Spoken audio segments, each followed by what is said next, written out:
Car రెంట్‌కి తీసుకుని సరదాగా బయటకు వెళ్ళాలనుకుంటున్నారా? అయితే వెంటనే ఈ నెంబర్‌కి కాల్ చేయండి. నమస్తే కళ్యాణ్ గారు. నమస్తే జయ గారు. నమస్తే. కళ్యాణ్ గారు, రాజేష్ అనే ఒక వ్యక్తి మనకు మెయిల్ చేశారండి. తన పర్సనల్ ఇష్యూకి సంబంధించి మెయిల్ చేశాడు. ఎన్ని మలుపులు అంటే ఒక జీవితంలో ఇన్ని మలుపులు ఉంటాయా అని ఆలోచించాల్సిన పరిస్థితి. ప్లస్ మనం ఎప్పుడు చాలా వరకు చూస్తూ ఉన్నాం వచ్చే కేసుల్లో రివెంజ్ తీర్చుకోవటం, టైం కోసం వెయిట్ చేయటం, ఆ టైం దొరకగానే నేనేంటో ప్రూవ్ చేయటం అనే అంశం ఎక్కడికెక్కడికో వెళ్ళిపోతుందండి. అంటే సర్దుకుపోయే తత్వం అనేది కొంత తగ్గిపోతుంది అన్ని వైపులా కూడా. కరెక్ట్. దీనికి సంబంధించిన విషయమేనండి. మరి రాజేష్ కాల్ చేసేనా? తప్పకుండా మేడం. అంటే వైఫ్ తో మేడం, అంతేనా? వైఫ్ తో గురించి అతను చెప్తున్నాడు. అవును అవును, మ్యారేజ్ అయింది, ఇప్పుడు ఆవిడ సర్దుకుపోయే ధోరణిలో ఆవిడ కనిపించట్లేదు. దానికి సంబంధించి ముందు కొన్ని ఇష్యూస్ ఉన్నాయి. ఇప్పుడు సందర్భం కాబట్టి తను రివెంజ్ తీర్చుకోవటం.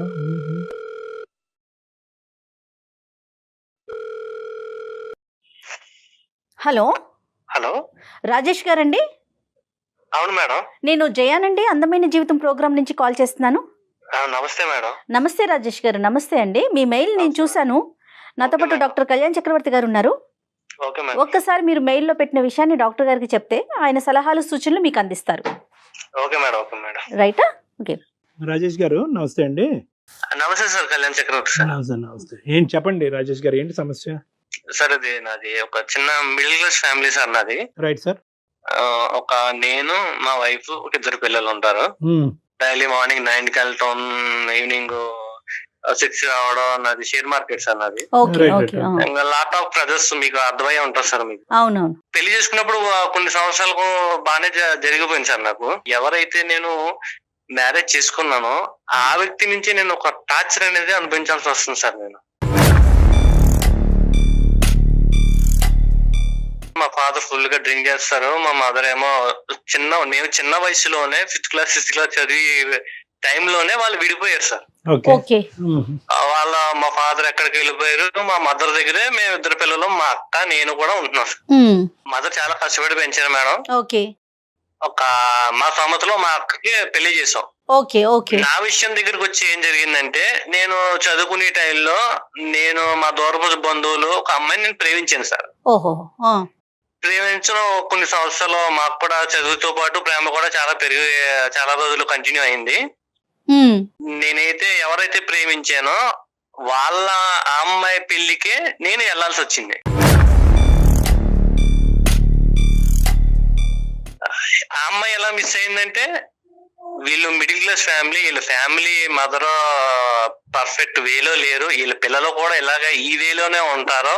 అదొకటి మెయిన్ పాయింట్. రెండో పాయింట్ వచ్చి వీళ్ళకి డబ్బు లేదు. మిస్ అవడం వల్ల నేను ఇదే పట్టుదలగా పట్టుకుని ఎలాగోలాగా నేను దేని వల్ల అయితే నేను ఒక దాన్ని మిస్ చేసుకున్నా నా జీవితంలో గానీ, ఇది మిస్ అవ్వకూడదని చాలా కష్టపడ్డాను సార్. హైదరాబాద్ వచ్చేసాను. మా సిస్టర్ మ్యారేజ్ అయిన తర్వాత, మ్యారేజ్ అయిపోయిన తర్వాత నేను ఇంకా హైదరాబాద్ వచ్చేసా.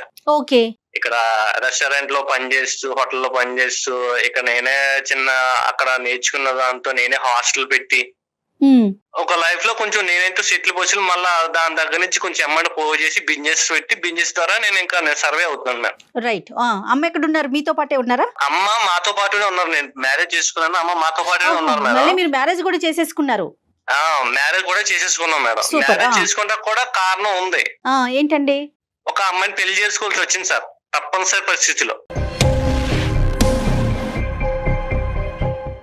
అది ఎక్కడ జరిగిందంటే, నేను ఏవైతే మా దూరపు బంధువుల అమ్మాయి పెళ్లికి వెళ్ళానో ఆ పెళ్లిలో ఈ అమ్మాయి మా దూరపు బంధువు, ఈవిడ కూడా నాకు రిలేటివ్స్ లో మరదలు అవుతుంది. ఆవిడ అందులో మ్యారేజ్ లో నన్ను చూసింది. ఎలాగైనా సరే పలానా రాజేష్ నేను చేసుకుంటానని ఆ అమ్మాయి పట్టుబట్టింది. రైట్. నేనేంటంటే మా ఫ్యామిలీలో నేను మ్యారేజ్ అయితే చేసుకోను, అసలు 100% చేసుకుని నా జీవితం సరిపోతుంది అని నేను ఒక మైండ్ లో ఫిక్స్ అయిపోయాను. ఎందుకని? ఫస్ట్ ఇన్సిడెంట్ కండి? First incident. రైట్. ఓకే. మా లవ్ అయితే ఎక్కడ మిస్ అయింది, మా ఫాదర్ మదర్ అలాగా విడిపోయారు. దాని వల్ల మనసులో పెట్టుకుని నాకు మా పెళ్లి అనే దాని మీద విరక్తి కలిగింది మేడం. లాస్ట్ కి ఏమైందంటే, ఈ అమ్మాయి నన్ను ప్రేమించింది అన్నట్టు నాకు తెలిసింది సార్. ఉమ్, మా అక్కల ద్వారా.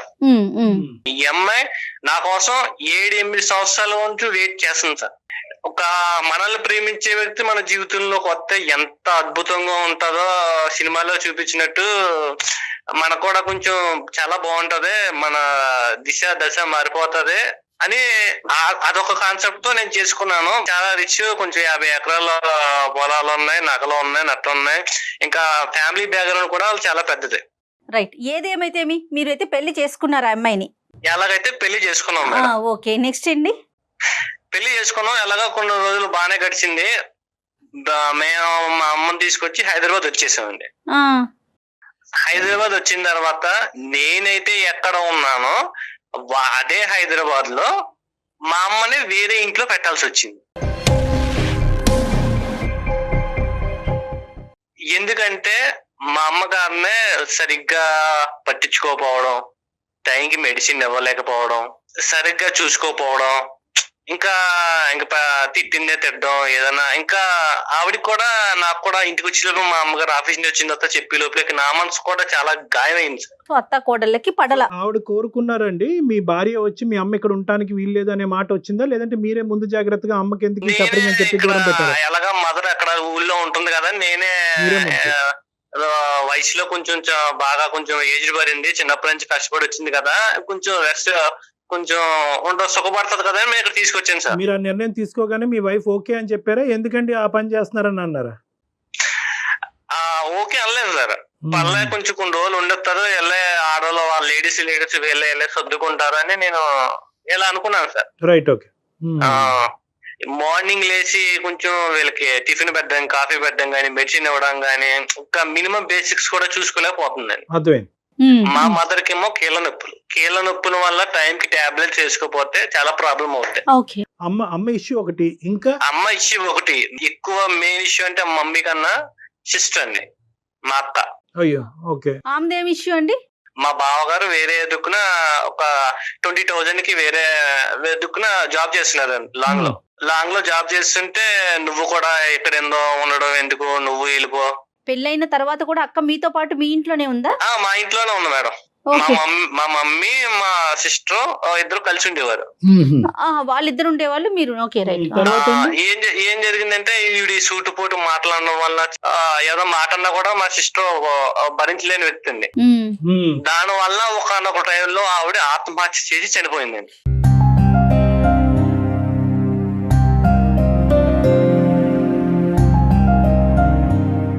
పిల్లలు ఉన్నారా రాజేష్ గారు? పిల్లలు ఒక అమ్మాయి ఉన్నదండి మేనకోళ్ళలో.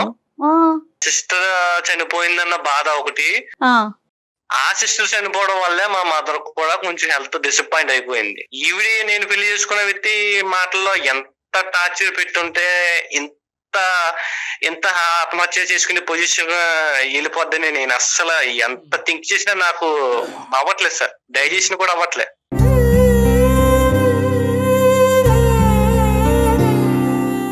కానీ అది మనం కొరిలేట్ చేసుకోగలమా అనేది ఇక్కడ చూసుకోవాలి. అంటే కేవలం మీ భార్య అన్నటువంటి మాటలకే మీ సిస్టర్ చనిపోయిందా, లేదంటే వేరే కారణాలు? ఓన్లీ మా భార్య అన్న విషయాల వల్లనే ఈమె చనిపోయిందండి.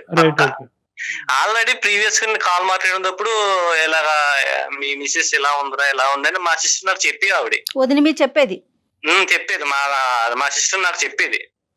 అలా కదా, అంత జరిగినా కూడా సొంత అక్కనే మీరు పోగొట్టుకున్న తర్వాత కూడా మీరు మీ భార్యతో బానే ఉండేవారా? అంటే మీకు ఎక్కడ కూడా మీ ఇద్దరి మధ్యన డిఫరెన్సెస్ బాగా పెరిగిపోయి ఉండాలి. మా అమ్మ హెల్త్ బాగోవడం వల్ల, ఈవిడి నీ వల్లే చనిపోయిందని నేను అనడం వల్ల, ఈవిడికి నాకు నేను నీకు బోలంతా డబ్బు ఇచ్చి కొనుక్కున్నాను, నీకు ఎంత కట్నం ఇచ్చాను, నీ వల్ల నువ్వు నాకు దక్కు, ఇవన్నీ లాట్ ఆఫ్ ఇష్యూ వల్ల మా డైలో గొడవలు అయిపోవడం, పిల్లల ముందేమో పిల్లలు ఏడ్ చేయడం.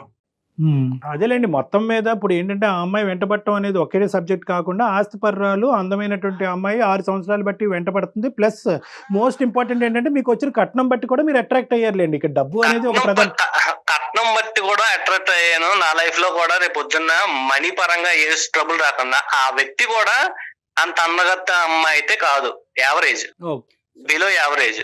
సరే, అందం మాట పక్కన పెడితే కనుక డబ్బు ద్వారా కొద్దిగా సెటిల్ అవ్వచ్చు అనే ఉద్దేశం అయితే మీకు ఉంది పెళ్లి చేసుకున్నప్పుడే. అదే ఇప్పుడు అమ్మాయి బ్రహ్మాస్త్రం కింద వాడుతుంది. నన్ను పెళ్లిలో కోరుకున్న కారణం ఏంటంటే నేను హైట్ ఉంటాను, కొంచెం తెల్లగా ఉంటాను, ఇవన్నీ చూసే కోరుకున్నా సార్. నేను నేను ఎలా ఆవిడ ఎలా కోరుకుందో నేను కూడా ఆశ చూసి అలా కోరుకున్నాను సార్.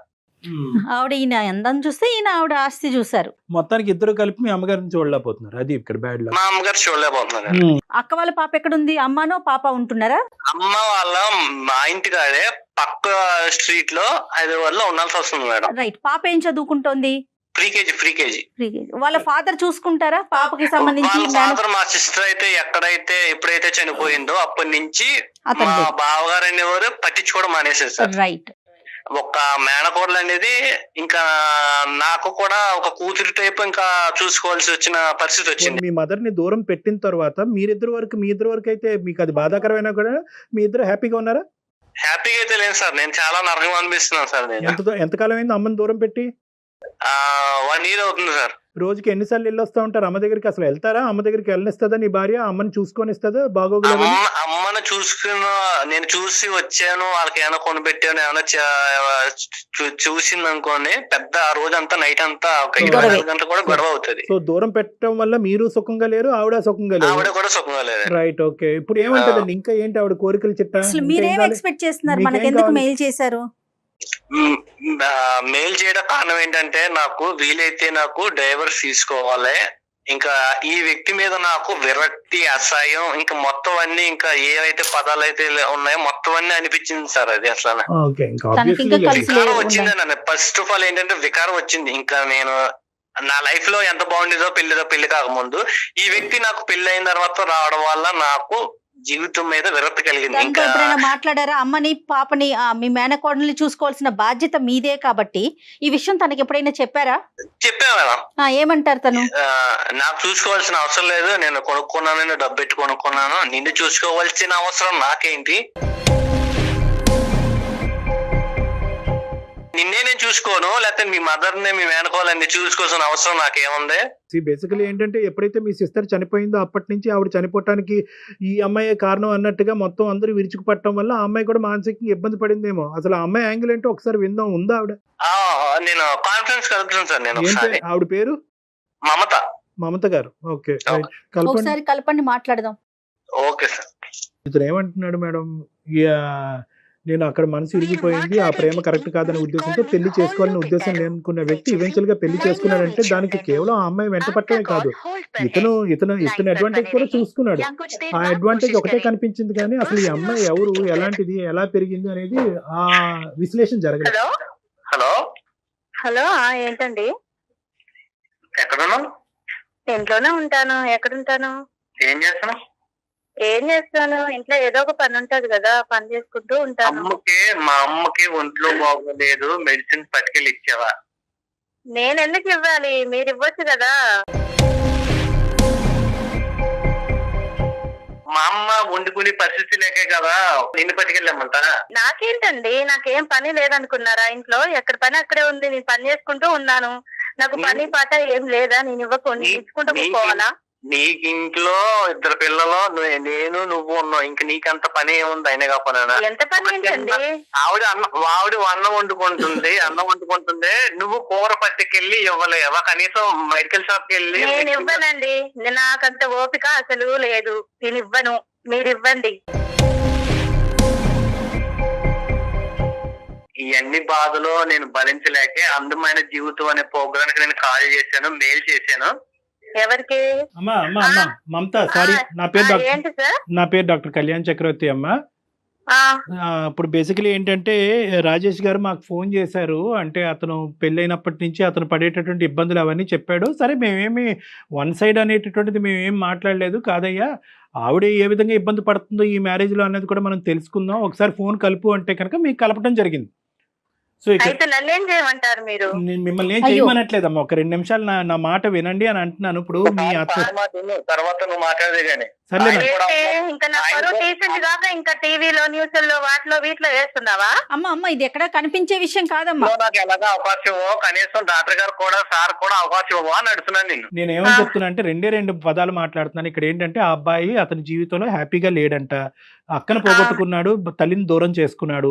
అయినా కానీ ఇన్ని జరిగినా కూడా నాకు నా భార్య మధ్యన సఖ్యత లేదు, కేవలం వీళ్ళు గురించే కాదు, మీ ఇద్దరం హ్యాపీగా ఉండలేకపోతున్నాం, బయటపడాలి అనే ఆలోచన ఉన్నా కూడా బయట పడలేనటువంటి పరిస్థితి, ఎందుకంటే 2 పిల్లలు ఉన్నారు అనే అంశంతో మా ముందుకు వచ్చాడు.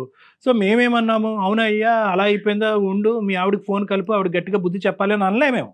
మేమేమన్నాము, ఏదో ఆవిడ వర్జన్ కూడా ఉండుంటుంది అయ్యా, బహుశా ఆవిడ కూడా ఎక్కడో బాధపడి ఉంటుంది, ఒకసారి ఫోన్ కలిపితే కనుక ఆవిడతో మాట్లాడదాం అని చెప్పి మీ మాట వినటం గురించి మీకు ఫోన్ కలపమన్నాం. నేను బుద్ధి చెప్పించుకునేంత ఏం లేదులేండి అక్కడ. అదే సరే, నువ్వు నా దగ్గర మాట్లాడినట్టు నువ్వు సార్ దగ్గర మాట్లాడు, మాకు అర్థమవుతుందా? ఏంది నీ గోడ పర్లేదు, పర్లేదు. అసలుకి ఏంది నీ బాధ ఏంది నాకు అర్థం కావట్లేదు. అమ్మమ్మ అది రాజేష్, బాధ- ఆవిడ అలా మాట్లాడటం వల్ల నేనేం ఇబ్బంది పడట్లేదు, ఎందుకంటే నేను ఆవిడకి సంస్కారం ఇస్తున్నాను, ఆవిడ ఇవ్వలేకపోతున్నందుకు నో ప్రాబ్లం. నీతో నేను సంస్కారం నేర్పించుకునేంత ఏమీ లేదు అక్కడ. ఏమి నువ్వు లేదు, నన్ను నీ- నువ్వు నీ నన్ను దగ్గర 6 నీ దగ్గర సంవత్సరాలు సంస్కారం నన్ను నువ్వు లేదని 6 అన్నాను. సంవత్సరాలు టార్చర్ పెట్టావు నువ్వు నన్ను. అది అలాంటి నీకు ఇప్పుడు నేను సంస్కారం ఇయ్యాలా? కొట్టే వచ్చిన భర్తవి నువ్వు. నువ్వు ఊరికే ఏం రాలే, నీ అవసరం కొద్ది నన్ను పెళ్లి చేసుకున్నావు. నేను నీ మాట వినేదేంది? నేను నీ మాట వినేదేంది? నేను అసలు నీ మాట వినను. నేను చెప్పింది నువ్వు చెయ్యాలి అంతే. చెప్పింది చేయడానికి నేనే నీ చేతిలో ఉన్న రిమోట్ కాదు, నేను ఒక ఆ రోజు 10 లక్షలు నీ అవసరం బట్టి 10 లక్షలు తీసుకొని పెళ్లి చేసుకున్నావు. ఆ రోజు గుర్తుకు రాలేదా ఇవన్నీ? ఈ 10 లక్షలు నువ్వు ఎప్పుడు ఇచ్చావు? నేను ఈ 10 లక్షలకే 10కి 10 కలిపి నేను సంపాదించాను నా కష్టంతోను. ఆ. అర్థమవుతుందా? ఒకప్పుడు రాజేష్ కాదు నేను, ఇప్పుడు మారాను. అర్థమవుతుందా? ఎప్పుడు అయితే నన్ను ఏం చేయమంటావు మరి ఇప్పుడు? ఎప్పుడు నీ తమ్ములతో నీ సొగ్గులతో తిరుగుతున్నాను అనుకున్నావా? నేను కష్టపడ్డాను, నేను తెలుసు, చదువుకున్నాను, తెలుసు. నేను జాబ్ సాధించాను. అర్థమవుతుందా? అందరికి తెలుసు, మన బంధువులకి అందరికి తెలుసు. నువ్వు కొత్తగా చెప్పుకొని తిరగాల్సిన అవసరం ఏం లేదు. నువ్వు మహానటుడివి. మనుషుల ముందర ఒకలాగుంటావు, మనుషుల తర్వాత ఒకలాగుంటావు. నేను మహానటుడు అంటే నువ్వు మహానటి.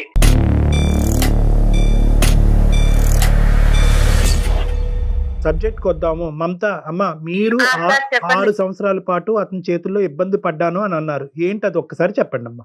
నా బంధువులతోని మా రిలేషన్ అందరితో నేను అడిగిపించాను. నేను చేసుకోనని ముఖాన కొట్టి పడేసాను సార్ నన్ను. అసలు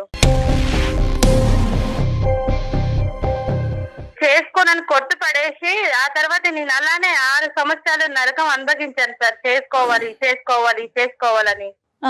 నువ్వప్పుడు 6 సంవత్సరాలు నరకం అనిపించేవాని, ఇప్పుడు నాకు 6 సంవత్సరాలు నరకం అనిపిస్తున్నావా? నేను నీకేం నరకం చెప్పట్లే. నేను మాట్లాడే మాటలు నీకు నొచ్చాక నీకు నరకం అనిపిస్తుందేమో. నీకు ఆ రోజు నా డబ్బు అవసరం ఉండి నన్ను చేసుకున్నావు అంతే. నాతో నువ్వేనాడు ప్రేమగా ఉండలేదు కదా. నాకు డబ్బు అవసరం, నీకు అందం అవసరం కాబట్టి నన్ను చేసుకున్నావు. ఒక పెళ్లి అనే పవిత్రమైన బంధాన్ని ఎవరికి ఇష్టం వచ్చినట్టు ఇలా version లో మేడం, వాళ్ళు ఇలానే మాట్లాడేసుకుంటున్నారు. చేస్తాడు మేడం, ఇలానే చేస్తాడు. మనుషుల ముందర ఒకలాగుంటాడు, మనుషుల తర్వాత ఒకలాగుంటాడు. ఇంత నటించేవాడు నాకు అసలు నచ్చదు మేడం. మనుషులు వెనకాతలు ఎలా ఉంటాడో ఒకసారి చెప్పమ్మా. ఇంతే సార్, అసలు మనిషితో ప్రేమగా ఏనాడు ఉండదు. ఆయనకి ఏదో డబ్బు అవసరం ఉండి నన్ను చేసుకున్నాడే గాని.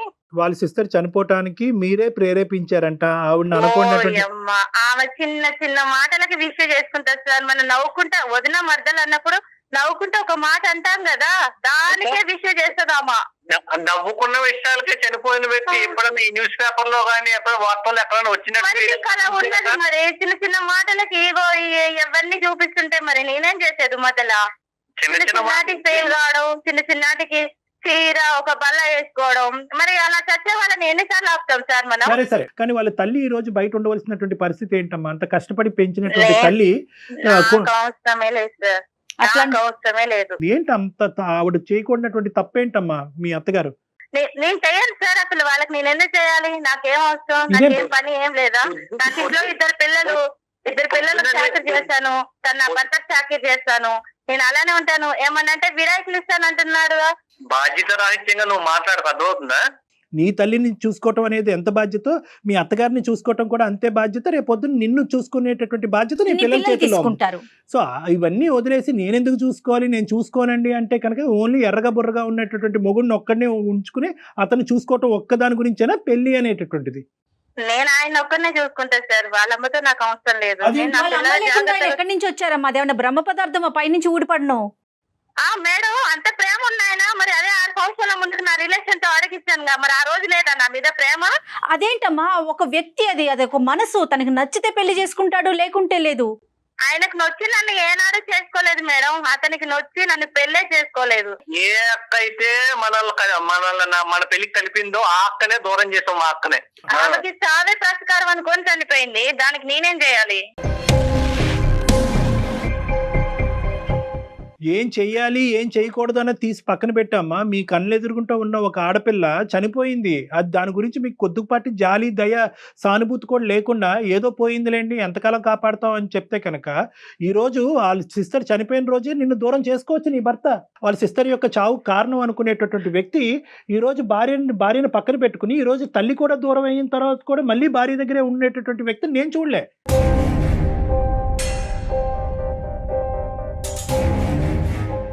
బహుశా ఇతని రిఫ్లెక్సెస్ చాలా స్లోగా ఉన్నాయా, ఇతను ఆలోచించలేకపోతున్నాడా, ఇతనికి దమ్ము ధైర్యం లేదా అనేటటువంటి మాటలు నేను ఉపయోగించవలసి వస్తుంది ఇక్కడ.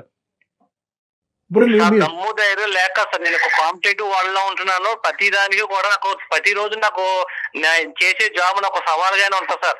ఆ సవాళ్ళు ఎదుర్కోవాలా, లేకపోతే కుటుంబ మా అమ్మ సంబంధించింది, మా వైఫ్ సంబంధించి, పిల్లలకు సంబంధించిన పరిస్థితులు నేను ఎదుర్కోవాలి సార్. నీకు మీ అత్తగారి మధ్యన ఉన్న డిఫరెన్స్ చెప్పలేదు, కేవలం ఒకే మాట అంటున్నావు, నేను ఎందుకు చూడాలి, నా పిల్లల్ని చూస్తాను, నా భర్తను చూస్తాను, ఆవిడని చూసుకుని ఈ విధంగా నీ హక్కుల గురించి మాట్లాడితే అతను కూడా అతని హక్కుల గురించి మాట్లాడే పరిస్థితి వస్తుంది, పిల్లలు అన్యాయం అయిపోతారు. ఒకటి రాజేష్, ఇక్కడ చాలా ఇంపార్టెంట్ పాయింట్, పునాది ఎక్కడ పడింది అంటే కనుక ఖచ్చితంగా 10 లక్షలతో నువ్వు వ్యాపారం పెట్టుకున్నావా లేదా, ఈ రోజు నువ్వు సెటిల్ అవడానికి 10 లక్షలు కారణమా కాదా? పెట్టుకున్నాను సార్ నేను. ఒకటి కట్నం ఎందుకు తీసుకున్నారనేటటువంటి అంశం. కట్నం తీసుకుంటే కనుక అవకాశం దొరికినప్పుడు ఎలా మమత లాంటి వాళ్ళు మీతో పేకాట ఆడుకోవచ్చు అనేది ఇక్కడ చూసాం. ఓకే, ఇది నెంబర్ 1. నెంబర్ 2, ఎస్ మీరు తీసుకున్నటువంటి కట్నంతో మీరు బిజినెస్ చేసుకుని అదంతా కూడా మొత్తం A to Z అంతా కూడా కుటుంబాన్ని కాపాడటానికే మీరు చూసుకున్నారనేది రెండో అంశం. మూడో అంశం ఏంటంటే కనుక ఇప్పుడు ఇక్కడ జరిగినటువంటి అంశంలో ప్రధానంగా మీ దగ్గర నుంచి వచ్చినటువంటి ప్రాబ్లం ఏంటి అని మమతాని అడిగితే కనుక ఏమీ చెప్పట్లేదు అమ్మాయి, కేవలం నాకు కావాల్సిన ప్రేమ రాలేదు అన్నట్టు. ఇది అంతే కదా సార్, ఆయనకి పర్సనల్ గా డబ్బు అవసరం ఉండి నన్ను పెళ్లి చేసుకున్నాడే గాని ఆయన ప్రేమతో ఏనాడు నన్ను పెళ్లి చేసుకుంటాను ముందడిగేలే కదా సార్. అమ్మా, బిజినెస్ అనే కాన్సెప్ట్ తోనే పెళ్లి చేసుకున్నారు. అతని అందం గురించి నువ్వు 6 సంవత్సరాలు వెయిట్ చేసి నువ్వు నీ డబ్బు గురించి అతను చేసుకున్నాడు. ప్రేమ ఆప్యాయతలు అనేటటువంటిది పెళ్లి అయినప్పుడు లేవు, ఇప్పుడు కూడా ఉన్నాయా లేదా అనేది చాలా పెద్ద క్వశ్చన్ మార్క్. ఎక్కడా కూడా ప్రేమ ఆప్యాయతలు అనేటటువంటి ఫౌండేషన్ మీద మీ వ్యవహారం నడవలేదు అనేది నేను బల్లగుద్ది చెప్పగలను. నా కుటుంబ జీవితంలో మా అమ్మ మా నాన్న ఎలా విడిపోయారో దాని వల్ల ఎన్ని ఫలితాలు అనేది మనకి డిసడ్వాంటేజ్ వచ్చాయో, రేపొద్దున నా ఇద్దరు పిల్లల జీవితాలు కూడా కొంచెం ఒక మంచి దారిలోకి వెళ్ళాలనే నేను మిమ్మల్ని సంప్రదించాల్సి వచ్చింది. మీ ఆలోచన కరెక్టే, కానీ ఇక్కడ మీరు ఏదైతే వాతావరణాన్ని ప్రపంచాన్ని మీ తల్లిదండ్రులకి మీ పిల్లలకి చూపెడుతున్నారనేది ఇంకా ఇంపార్టెంట్ ఇష్యూ. ముసలి వయసు వచ్చి పెద్ద వయసు వస్తే తల్లిని ఇలా బయటకు మెడపట్టుకుని గెంటేసి పక్కింట్లో పెట్టి ఆవిడకి జబ్బు పడినా కూడా ట్యాబ్లెట్లు ఇవ్వకూడదు అనమాట. ఒకప్పుడు అలా ఇస్తానన్నా కూడా నా భార్య కానీ నా భర్త కానీ అలా ఇస్తానని డిసైడ్ చేసుకుంటే మనం వాళ్ళని పట్టుకుని వెనక్కి లాగేయాలన్నమాట అనేటటువంటి ఈ మానవతా విలువలు కూడా మీరు తెలిసి తెలియకుండా ఆ పిల్లలకు చూపెడుతున్నారు. ఇది కూడా గుర్తుపెట్టుకోండి. సో ఎప్పుడు కూడా ఏంటంటే ఒక మ్యారేజ్ అనేటటువంటిది as long as it is advantages for every member of the family. అది మీ భార్యకు ఉపయోగపడాలి, మీకు ఉపయోగపడాలి, మీ పిల్లలకు ఉపయోగపడాలి. అంతేగాని దాన్ని ఏదో విధంగా మా తల్లిదండ్రులకి ఇలా జరిగింది కాబట్టి 100 106 ఇలా కొట్టుకు సచ్చైనా కూడా ఇద్దరం కలిసే ఉంటాం అనే కాన్సెప్ట్ కరెక్ట్ కాదండి. అది పద్ధతి కూడా కాదు, అది పిల్లలకు కూడా మంచిది కాదు. 200% కరెక్ట్ కళ్యాణ్జీ. దాని ఇంపాక్ట్ పిల్లల మీద ఉంటుంది. ఇప్పుడు ఆ అమ్మాయికి ఎక్కడా కూడా మీ సిస్టర్ చనిపోయింది అనేటటువంటి సానుభూతి కానీ అయ్యో పాపం నేను కాదండి అని చెప్పడం వేరు. సో ఇక్కడ పాయింట్ ఏంటంటే ఏమండి నేను కాదండి, ఆ అమ్మాయి మెంటాలిటీ అలా ఉంది కాబట్టి ఆ అమ్మాయి చచ్చిపోయిందండి, ఆ అమ్మాయి చనిపోయినందుకు మా భర్త కంటే నేనే ఎక్కువ బాధపడ్డాను అనే కాన్సెప్ట్ డిఫరెంట్. అలా కాదు, పోయేటటువంటి వాళ్ళని మేము ఎలా ఆపుతామని చెప్పి మానవతా హృదయం లేనటువంటి విధంగా ఆ అమ్మాయి మాట్లాడుతుంది చూడండి. అది నన్ను చాలా బాగా కలిచివేసిందండి. మమత నువ్వేమన్నా అనుకో అమ్మ. నెంబర్ 1. నెంబర్ 2, ఒక్క 0.5% పాయింట్ కూడా మీ అత్తగారిని దూరం పెట్టడం గురించి నువ్వు ఒక్క మాట చెప్పలేదు. అది అతని హక్కు, అతని హక్కు. అతని తల్లి దగ్గర ఉండవలసిన, తల్లిని దగ్గర పెట్టుకుని కాపాడవలసినటువంటి బాధ్యత అతని హక్కు. రేపొద్దున పిల్లలు ఏమవుతారో మనం పెంచేటటువంటి విధానం ఉంటుందండి, దాన్ని బట్టి చూసుకుందాం అంటే కాదు. ఏదైతే దరిద్రం, ఏదైతే చండాలం మీ పిల్లలు చూడాలో ఆల్రెడీ వాళ్ళు చూసేశారు. సారీ, నా తప్పయింది, మీ అమ్మగారిని వెనక్కి తెచ్చుకుందాము, మీ అమ్మగారిని చూసుకుందాము, నేను మిమ్మల్ని బ్లేమ్ చేయను, మీరు నన్ను బ్లేమ్ చేయొద్దు, గతాన్ని వదిలేసి ముందుకెళ్దాం అనేటటువంటి ఒక్క పశ్చాత్తాపం నీలో వస్తే కనుక సరిపోతుందమ్మా. ఆయనకంత ఓపుకుంటే ఆయన చేసుకోనండి, నేను చేసేంత ఓపిక నాకు లేదు.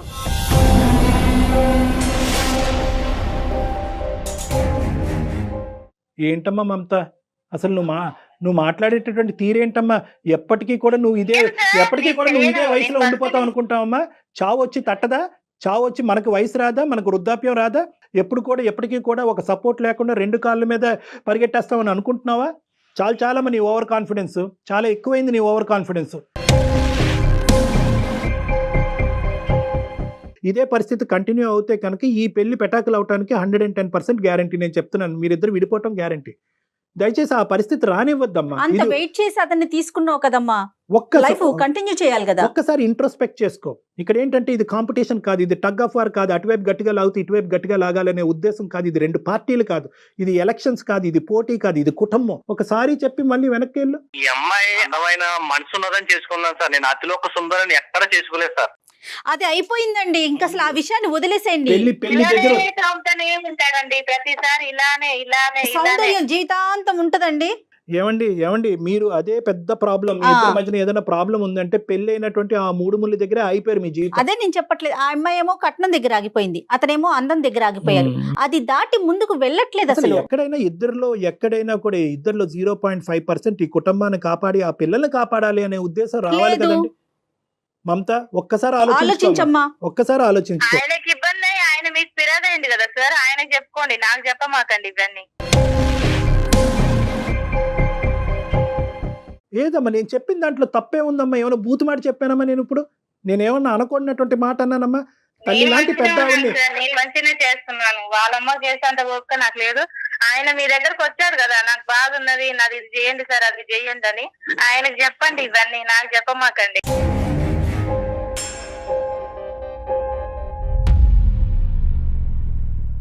ఆయనకి చెప్పాలంటే నువ్వు వినాలి కదమ్మా, ఇదంతా కనెక్టెడ్ సిరీస్ కదా. నాకైతే వినే ఓపిక కూడా లేదు సార్. అదే పెద్ద ప్రాబ్లం. చెప్పి అక్కడ నీకు చెవులో సోచ్ చెప్పడానికి రాలేదు, మన జీవితానికి ఒక పరిష్కారం చూపించడానికి. నీ భర్త ఈజ్ ఈక్వల్ టు మీ అత్తగారు, మీ భర్త గారి తల్లి గారు. సో నేను నా భర్త కాదు. ఆవిడని ఎవరిని చూస్తారు? నా పిల్లలు అంటున్నావు కదమ్మా, నీ పిల్లలు వచ్చేసరికి చిన్న పిల్లల్ని పెట్టుకొని నువ్వు నా పిల్లలు అంటున్నావే. అంత ఎత్తు ఎదిగిన మనిషి, అంత పెద్ద వ్యక్తిగత అబ్బాయి మీ హస్బెండ్, ఆమెకి తల్లికి ఉండదా? ఆయన కోపుకుంటే ఆయన చేసుకోండి. మళ్ళీ ఓపిక ఏంటమ్మా? మళ్ళీ ఓపిక దగ్గరికి ఎందుకు వస్తావు? ఒక పని చేద్దాం మమత, ఒక పని చేద్దామా? చెప్పండి. బహుశా మేము చేసినందుకు, చెప్పకుండా చేసినందుకు ఇంకో కారణం వల్ల నా మీద కూడా నీకు కోపం ఉండుంటది. ఆ కోపంలో మాట్లాడే మాటల్లాగా అనిపిస్తుంది. ఇద్దరు ఒకసారి నా దగ్గరికి వస్తారా? ఇది మంచి మార్గం. ఎందుకంటే ఇది అస్సలు విడిపోయేటటువంటి కారణాలు కాదు ఇవి. సో ఎంత కాదనుకున్నా కూడా రాజేష్లో ఒక ఓపిక, ఓర్పు ఉంది. నీలో కొద్దిగా ఓపిక, ఓర్పు, సహనం తెచ్చుకుని నన్ను ఒకసారి కలవండి, ఇద్దరుని మనం మాట్లాడుకుందాం ఒకసారి.